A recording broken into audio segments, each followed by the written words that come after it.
what happens to the image distance in the eye when we increase the distance of the object from the eye?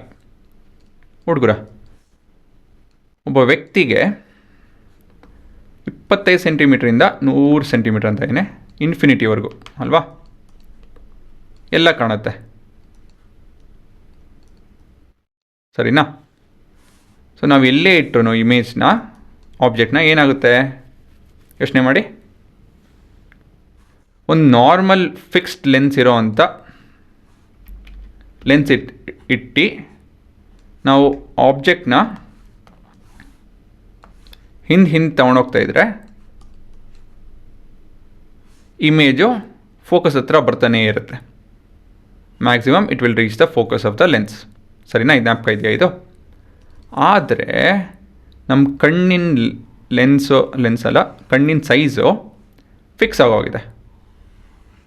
ಎಷ್ಟು? 25 centimetre, ಸಾರಿ 25 millimetre, ಇಲ್ಲ ಅಂತ ಹೇಳಿದ್ರೆ 2.5 centimetre fix ಆಗೋಗಿದೆ. So ಏನಾಗ್ತಾಯಿದೆ ಇಲ್ಲಿ ಉತ್ತರ ಏನಂತ ಹೇಳಿದ್ರೆ ಪವರ್ ಆಫ್ ಅಕಾಮಿಡೇಷನ್. ನಮ್ಮ ಸಿಲಿಯರಿ ಮಸಲ್ ಇದೆಯಲ್ಲ, ಅದು ಫೋಕಲ್ ಲೆಂತ್ ಚೇಂಜ್ ಮಾಡಿಕೊಂಡು ರೆಟಿನ ಮೇಲೆ ನಿಮ್ಮ ಇಮೇಜ್ನ ಅಂದರೆ ಬೀಳೋದಕ್ಕೆ ಮಾಡುತ್ತೆ. It will project the light on to the retina. ನಾವು ಎಲ್ಲೇ ಇಟ್ರು ನಾವು ಏನರ ಮೇಲೆ ಕಾನ್ಸಂಟ್ರೇಟ್ ಮಾಡ್ತೀವೋ ಅಲ್ಲಿಂದ light it will fall on the retina.